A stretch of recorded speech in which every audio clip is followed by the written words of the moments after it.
I'm standing in the next contestant timber sale, which is scheduled to go up for auction in early 2024. Most people don't know that the Department of Natural Resources clear-cuts thousands of acres of these trees every year. Everybody knows that we're in a climate disaster. Everybody knows that we're in an ecological crisis.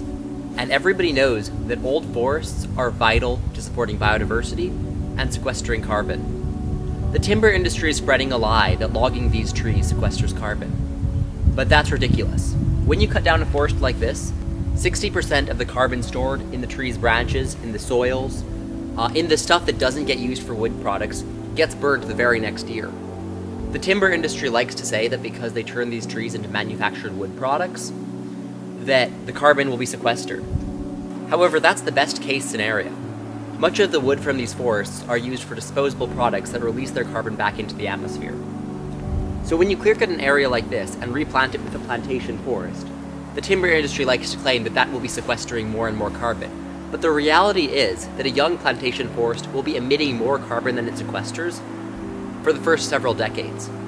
And it will literally take 100 years to sequester the carbon that is currently stored in this forest right now, and that will continue to be stored here for thousands and thousands of years if we simply let these forests grow. The timber industry likes to say that, oh, wildfire will come through, but in reality, trees that are this big are very resistant to fire, and managed plantations are essentially tinder boxes.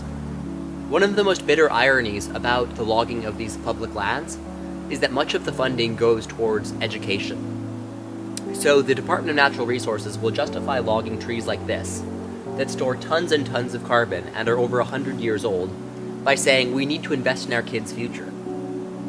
I don't think you need me to explain the irony of that.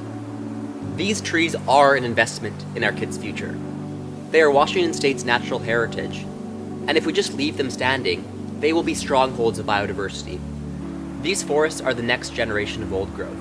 They're the next generation of habitat for spotted owls and marbled murrelets, both endangered birds whose numbers are declining. Right next to me, this lichen is called Methuselah's beard. It's a rare and vulnerable species that can only live in older legacy forests and old-growth ecosystems.